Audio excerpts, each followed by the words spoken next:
And what elements are displayed on a balance sheet? Balance sheet has assets, liabilities, and owner's equity. Right, right. Okay, let's start with. You've already told me about the title, about what it is. It's for a point in time, right? And as of whatever the date is, usually December 31st, right? So that's showing the financial position of a company or the financial strength of a company. You said it's as a point in time. It's not for a period. So we've established that. Let's start with assets. We have two different categories of assets. We have either current assets and non-current assets, right? So what makes an asset? How can you decipher between the two? What's the difference between a current asset and a non-current asset? Well, the current assets are they're more liquid than non-current assets, and are they the ones that are within a year? Within a year or within the accounting period. The operating cycle, right? Operating cycle, whichever's longer, right? So that's absolutely right. And you said something about liquidity. As far as current assets go, how are they listed? In order of liquidity. Right, with the most liquid being first, being cash, right? So that's a little bit about the current assets section of it. What about non-current liability or non-current assets? What makes them a non-current asset, or non-current, or your fixed assets? I guess I should say. Over a year. Right, over a year, and it's what's the most common type of assets we would expect to see in like the fixed asset section? Property, plant, and equipment. Right, so our PP&E, right? Property, plant, and equipment. Okay, let's go back to current assets for just a second. There's two types of current assets. Remember that we discussed in chapter 4. They're separated, distinguished between two different types, and it's both current and non-current. It's either, we remember, monetary and non-monetary assets. Remember, so we have monetary assets, which is assets that are fixed in a nominal value, and then we have like the non-monetary assets that are not fixed, and it's more so items like your property, plant, equipment, and stuff of that sort, right? So we have the monetary and non-monetary. So what's another important thing is let's go to the non-current liability or non-current. Sorry, I keep saying liabilities. Non-current assets or your fixed assets. What are most of them carried at? Land's carried at historical. Right, historical cost. So therefore, it's not subject to depreciation, right? And what about the rest of them? What are they usually subject to?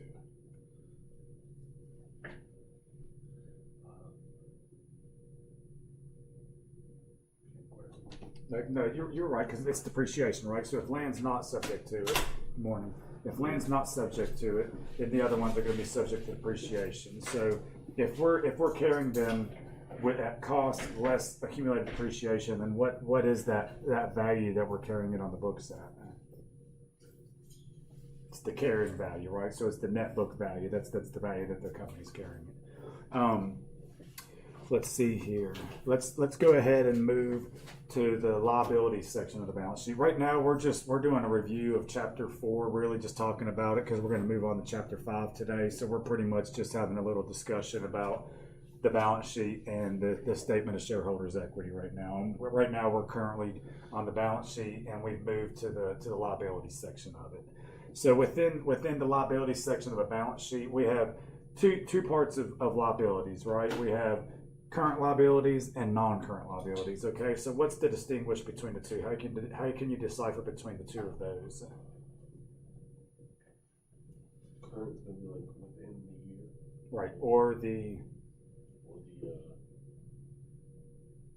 operating cycle, whichever's longer, right? So that's the distinguishment between the two of those. If it's non-current liability, then obviously that's by default, right? It falls without the year. What are some examples of current liabilities that we could expect to see on a company's balance sheet? Accounts receivable, Payable, right? What's another one? Think about workers that work for us, like our employees. Don't we have to accrue something for them? Salaries or wages payable. What's another one we could have in there?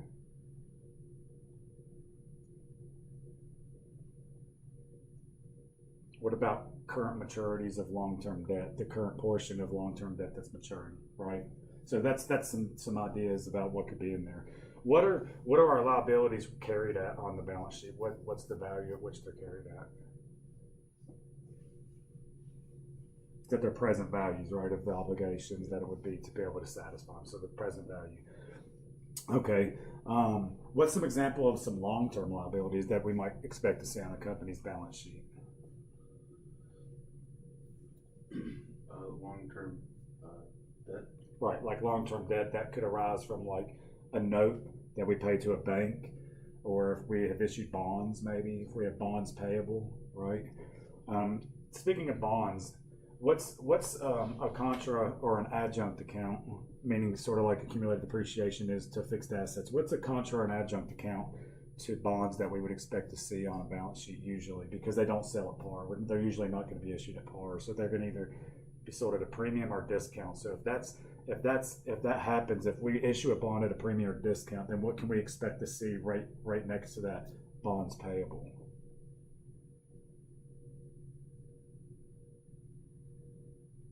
Remember, we have to amortize the difference between the face value and whatever the discounted premium is. So we would have like the unamortized bond premium or unamortized bond discount, which is going to either increase or decrease interest expense depending on whether it was issued at a premium or a discount, right? And we'll get to that later. I'm just saying that's another item you would expect to see on the balance sheet within the long-term liabilities right there. Let's talk about the shareholders' equity portion of it. So what exactly is the shareholders' equity portion of the balance sheet again? It's money put in by the owners or from sales on stock. Right, for money put in the owners, which is a lot of times what that is. A lot of times they're buying the stock or just investing money in. What's another example of a portion or another component of shareholders' equity? What's another example we would see from there? With their earnings, which comes from what two sources that are close to shareholders' equity? We have one from our operational activities, which is net income, right? So net income or loss closes to retained earnings, which is a component of shareholders' equity. And then we also have, remember, other comprehensive income. And then so the other comprehensive income is going to be closed to accumulated other comprehensive income. And that's another component that we would see. What about treasury stock? What's treasury stock on a balance sheet? Is that a contra account? It's a contra equity account, right, to the equity account. So the meaning it's going to be the only equity account with a debit balance. Why is that? Because you've had to buy that back. Right, so we're buying back stock that's out there, or shares from the owners, right? So if we're buying that back from them, then obviously that's reducing the equity that's out there in the company, right? So that's why it's a contra equity account. So it's going to reduce the overall value of shareholders' equity. What if you see something that says NCI or non-controlling interest within the shareholders' equity? What does that? What can you infer from that information? Just reading that one line item within there. What does that mean a company has done? Is that premium? Their preferred stock? No, we still have preferred stock is like common, but it doesn't have ownership rights, right? So has a little bit of different properties to it. But remember, non-controlling interest. When another company is bought you out. We purchased an ownership majority and a controlling interest in another company's common stock, right? So that means we have at least 51%, but less than 100, and that's just the equity that's attributable to the non-controlling interest, right? Okay, so that's going to be your balance sheet. There's also obviously stuff we have to have within the notes that accompany the balance sheet as well, right? And we'll get into that another time in more detail. While we're on the balance sheet, let's talk a little bit about some ratios. So what is working capital? How do you find working capital?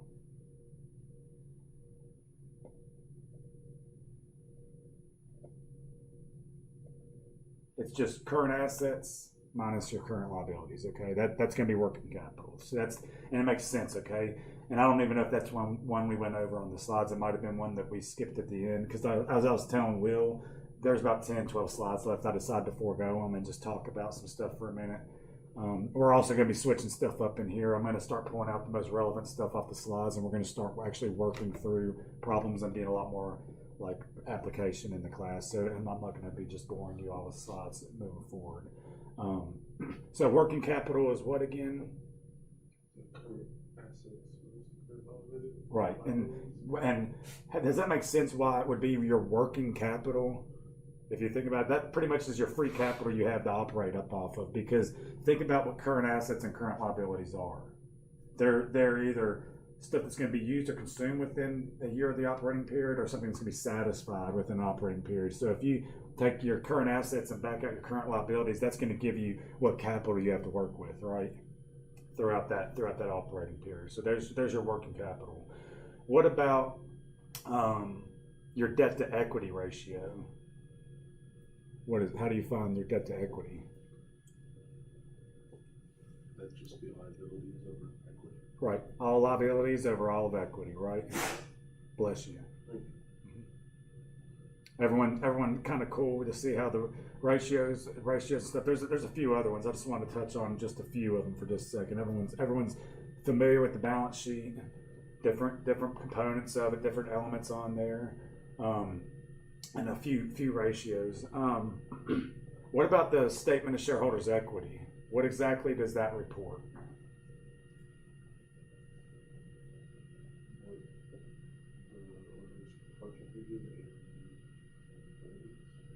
It's pretty much the statement of retained earnings is pretty much, it starts with the beginning balance, right? It'll give you like your January 1 balance.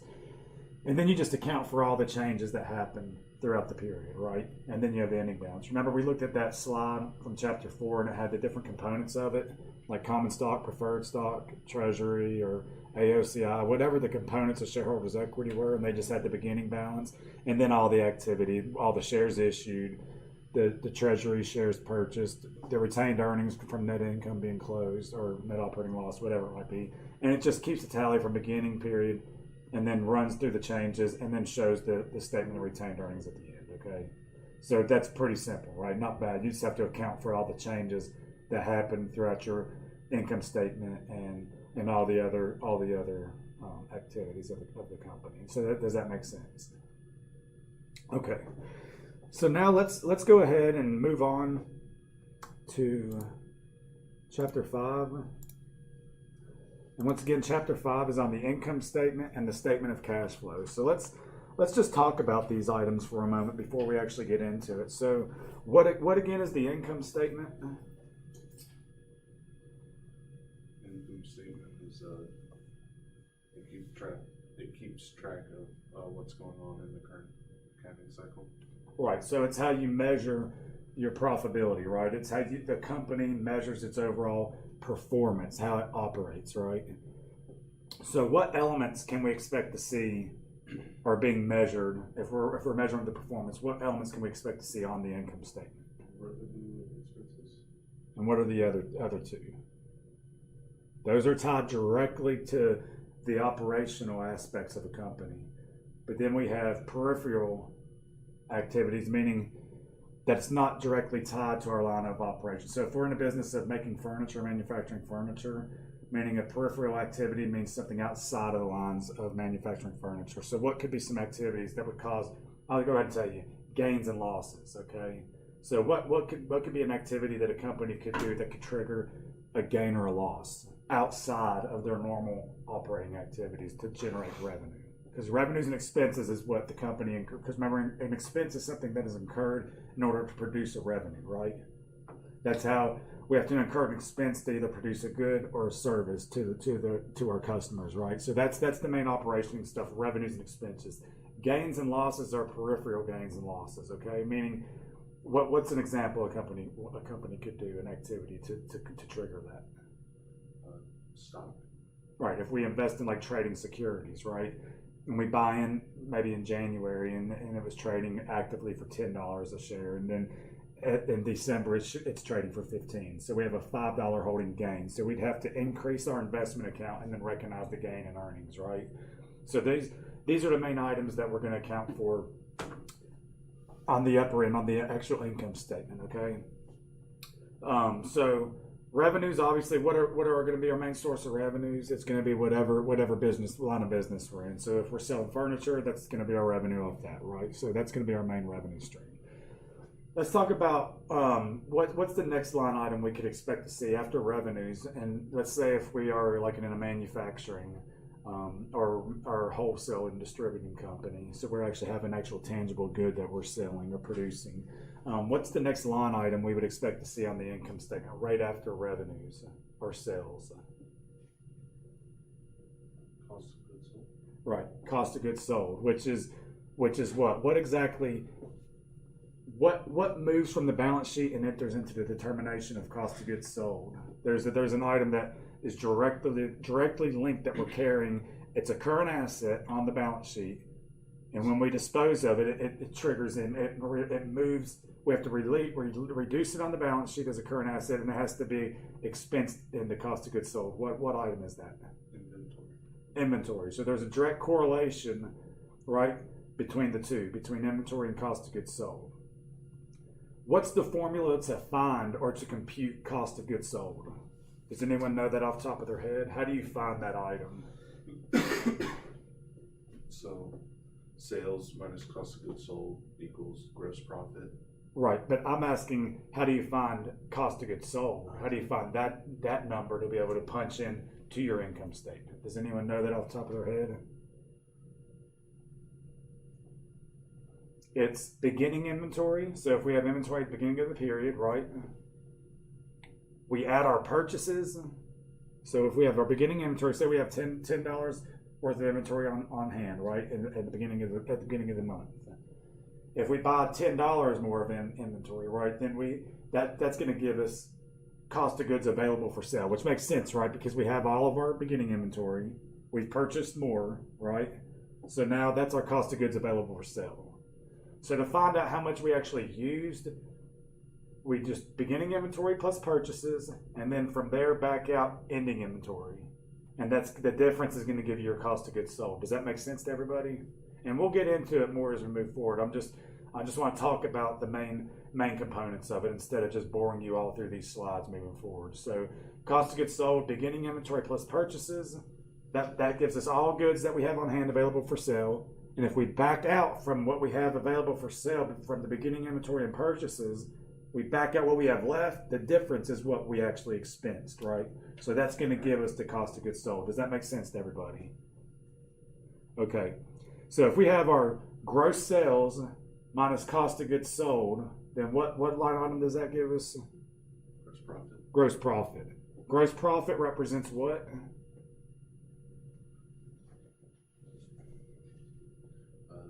The money made just from the sales. Right, just from your overall sales. It's how much you made just from selling your product and how much it cost you to bring that product to market, right? Okay, let's back up one more time here and talk about inventory for a second, okay? What's the golden rule for capitalizing inventory cost or inventorying, including something in the cost of inventory that's eventually going to enter into cost of goods sold? The general rule is all expenses necessary to bring that good to a sellable condition is going to be all inventory, right? So let's give an example about that. Say I purchase a good from you, okay? And when I purchase it from you, and it has to be shipped to me, right? Now, depending on it, whether it's FOB, shipping point, or destination, whatever the trade terms are, whatever, let's just ignore that right now. But let's say I had to incur insurance costs, like the shipping and handling, and, I had to pay my people to put it on the shelves, to present it and all that. All that cost, I'm going to capitalize that, include that in my actual inventory. So I'm going to carry that at inventory. That's going to be inventory cost or expense, right? Does that make sense to everybody? So even though it's not the actual, maybe only the products that I purchased from you were $10. If I add in all those insurance and all that, and I end up at $30, then my product's going to be $30 for my cost of goods sold, because it was everything necessary that I had to spend to get it to a sellable condition. Does that make sense? Because at the end of the day, until it's ready to be sold, that's an expense that should be inventoried, because that's a cost to bring that inventory to market, right? So does that make sense? Remember that'll make your life a lot easier moving down the road. Anything that is necessary, bless you, to bring it to a sellable condition is all going to be included in the cost of inventory. Okay, so let's back down on the income statement. Gross sales less cost of goods sold is gross profit. Okay. Then from there, what's the next thing we want to back up? What's the next group of expenses that a company is going to recognize? And this is the multi-step income statement, by the way. This is the one you're going to be seeing for most companies use this. So what's the next thing after gross profit we have to back out of? Selling and administrative. Right. So those are our next two operational expenses, right? And they're bulked into two main categories: selling and general and administrative expenses, right? So what's an example of a selling expense that we would group into there?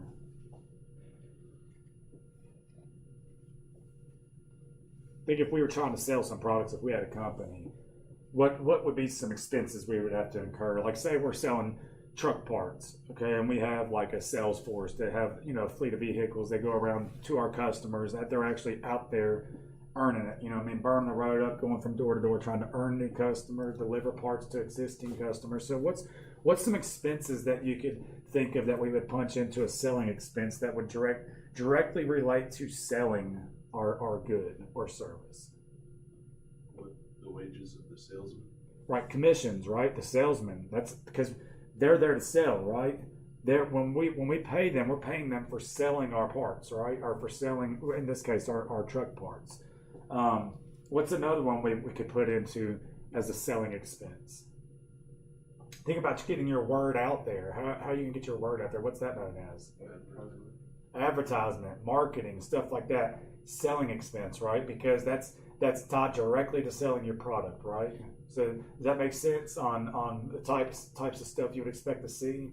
And when you deal with like questions on the income statement and stuff, especially if you're going to sit for the CPA, they love to test you on where an item is reported on the income statement. They're very particular on accounting. It belongs somewhere for a reason, and there's a reason you're doing it because it's telling the reader something. Okay, so that's why I'm asking you and just going through it in detail on what we'd expect to see.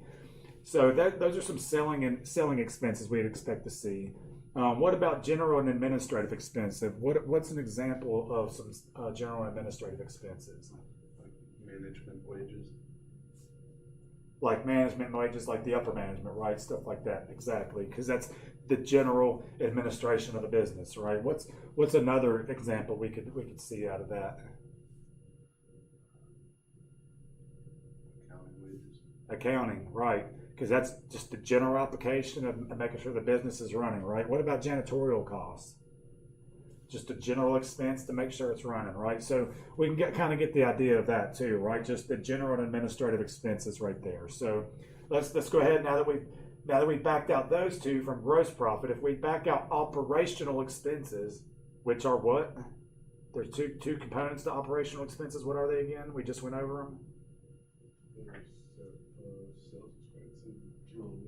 Right. So if we back both of those out, the selling and general administrative expenses from gross profit, those are operational expenses.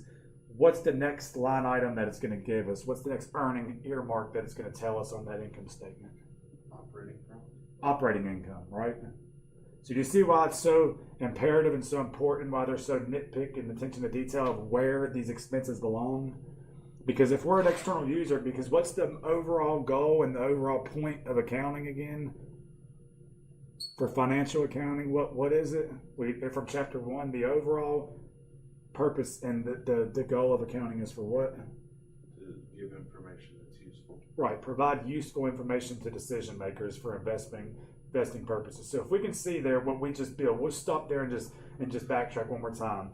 Gross sales less cost of goods sold, gross profit. So if we're looking at an income statement real quick and it's a multi-step one, we can look at those two top line items, gross profit, operating income, and see, okay, well, this company has this much of a profit margin.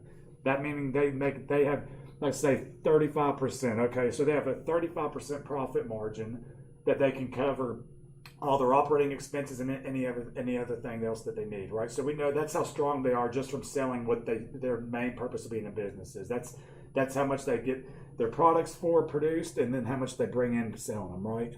Then from that point, after they see what the gross profit is, they can see how much it costs to actually get how much your operating income is, right? Once you back out your operational expenses. So does that make sense?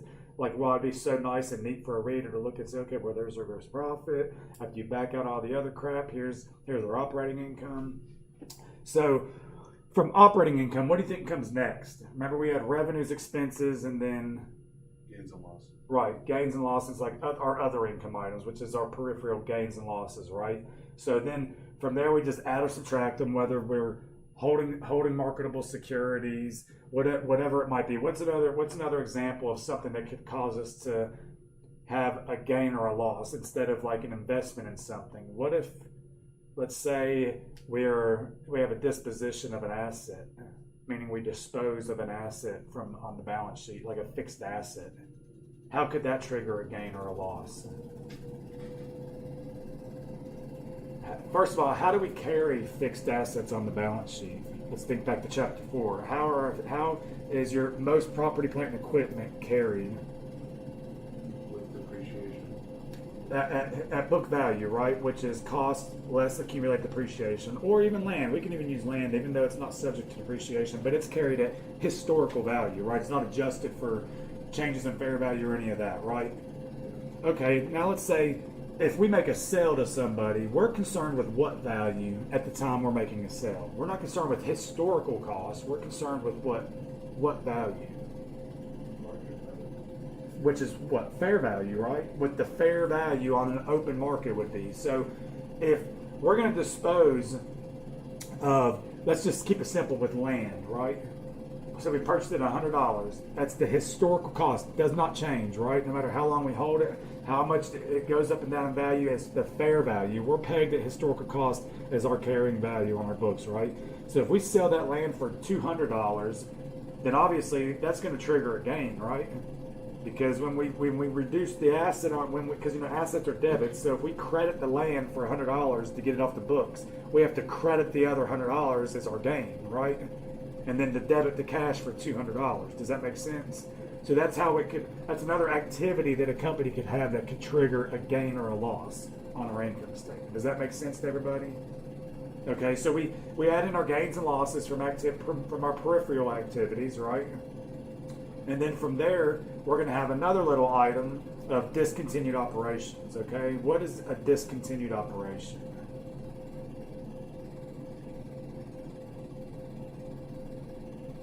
Just an operation that, like a segment of the business we're going to dispose of, okay? Maybe it's no longer profitable, whatever it might be, okay? We're going to dispose of it.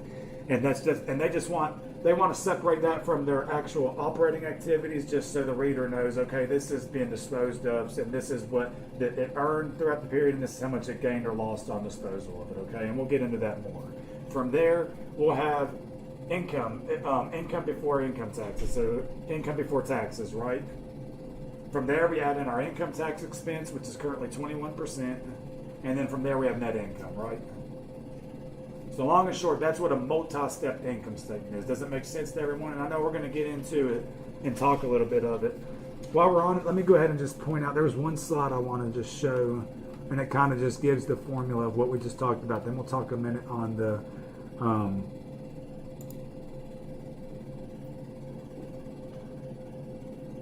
okay, I think that's it. Yep. And then we'll talk about the statement of cash flows real quick. Can everyone see this, or do I need to make it larger, or it's okay? Okay, so you can see up at the top, this is the multi-step income statement for the year ended December 31st, because remember it's an as-of date. The top we can see the sales revenue. Remember we talked, that's that. Cost of goods sold is coming out next. Gross profit. From there, we have our operating expenses we were talking about, our selling expenses, general and administrative expenses, okay? And then the depreciation expense, okay, forgot that also is included into operating expenses, okay? Which makes sense because that's the operating expense of using those assets that are subject to depreciation. Then we have our operating income. Then the other items you see here, dividend income, interest income, loss on equipment and fire, interest expense, stuff like that, right? Okay, and then pre-tax income. So I'm sorry, I flubbed it up a little bit. I felt like I was doing something wrong. Pre-tax income. So next is going to be our income tax expense, right? So after gains and losses, that's where we're going to be hit with the income tax expense.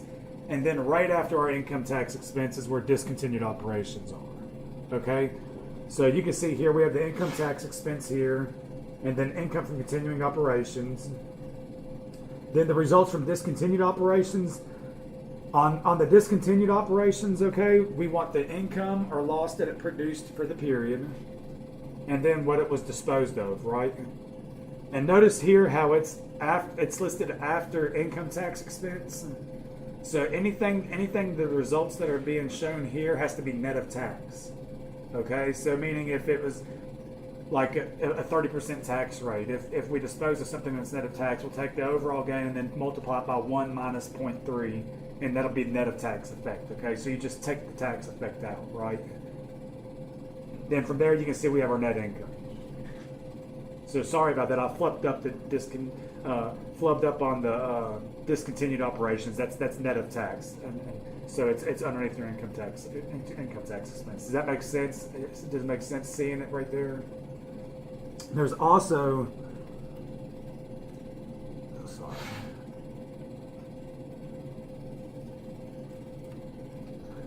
more little formula here I was going to just show.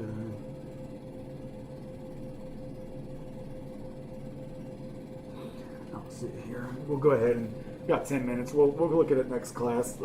Let's go ahead and talk about the statement of cash flows for a minute, okay? So we talked about the income statement. Let's talk about statement of cash flows. So once again, what is the statement of cash flows? Like the recording of like transferring of where the cash flows or stuff. Right, so it's exactly what the name's telling us, right? It's the statement showing the cash flows, meaning the inflows and the outflows, right? So on this statement, we're pretty much pulling the cash out of the accrual, the cash effect out of the accrual, right? Because remember, everything we're doing is on the accrual basis of accounting, so we're pulling the cash effect out of it. What are the three main sections of a statement of cash flows? Operating, investing, and financing. Right, which are just the three main categories that a business or activities that a business undertakes, right? Okay, what are the two different methods that FASB allows for the statement of cash flows, the operating section to be prepared under? What are the two methods?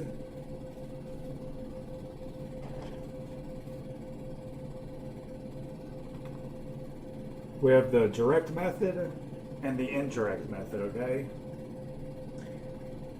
If you choose the direct method, then you're just showing the true, if we paid a wage expense, money's going out as an outflow. If we have money coming in, money's coming in. That's just directly showing the inflows, outflows, okay?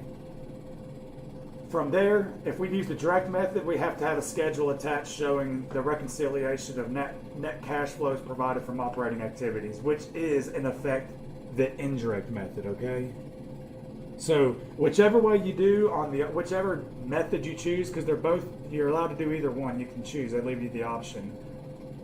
Don't think because if you do the direct method, you get out of doing the indirect method, because that's your schedule that's attached. They want to see the reconciliation of it, okay?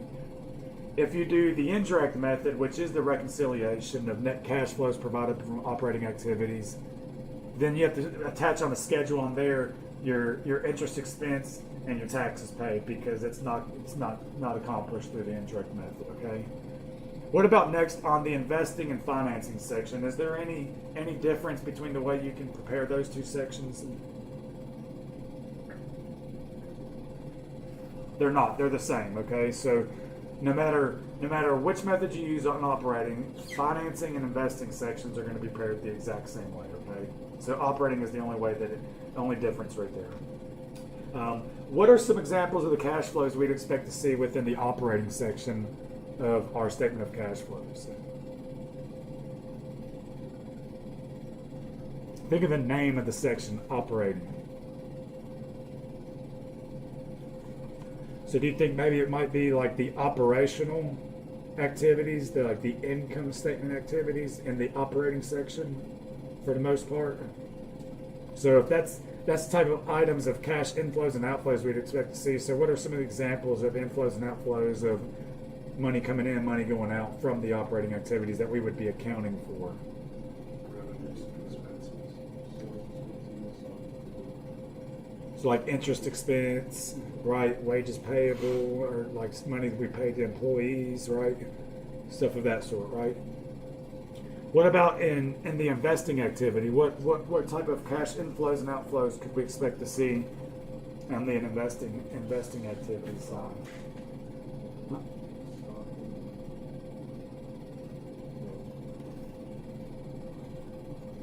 What about fixed assets?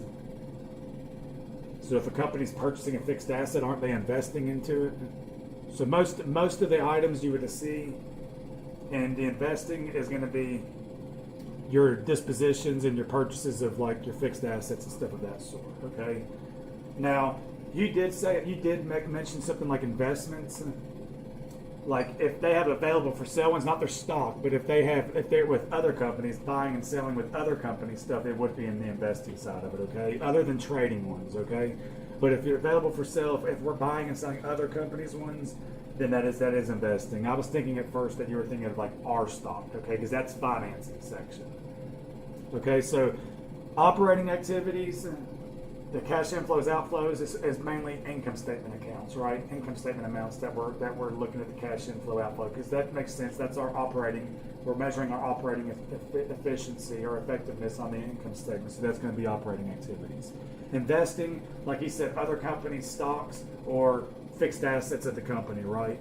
When we buy and sell those type of things. So what about the financing section? That would be like issuing our stock. Or bonds, right? So if we issue stock or bonds, so it's how we're going to finance our company. What about like a note from a bank? That'd be a financing activity, right? I want to point out here, though, this is one of the tricky little items here. If we have a note from a bank, there's going to be an element tied to it, right? Interest. Of interest.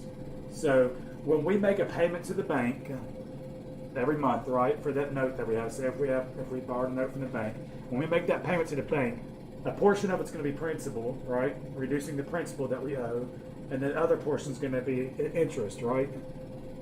Where is the principal payment of cash outflow going to be reported in the statement of cash flows?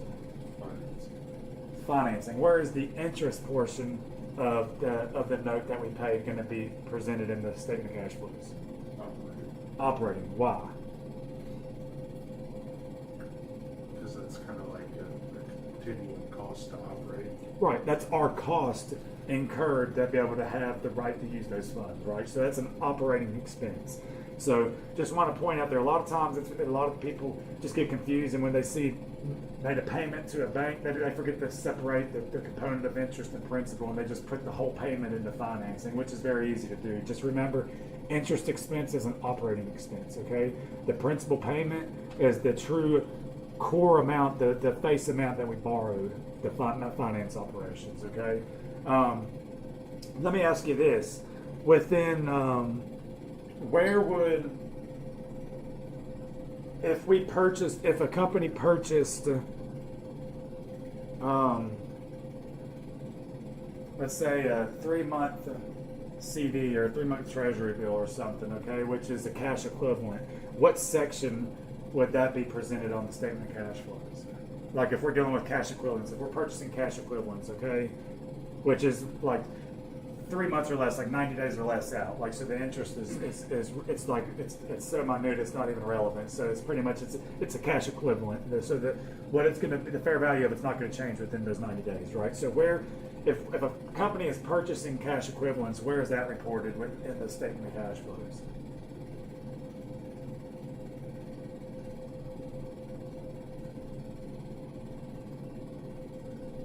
Or is it reported?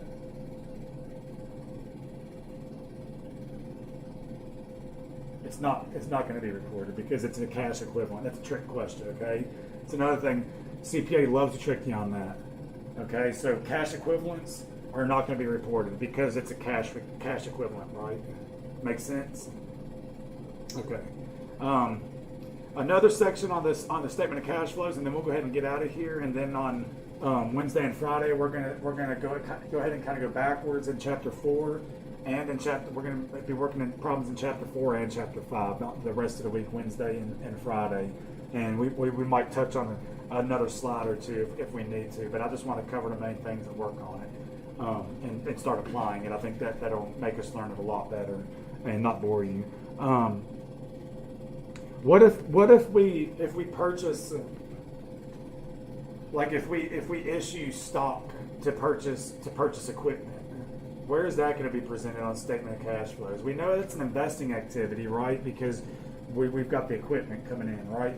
But where is that going to be presented on the statement of cash flows if we actually purchase a huge fixed asset with something other than cash?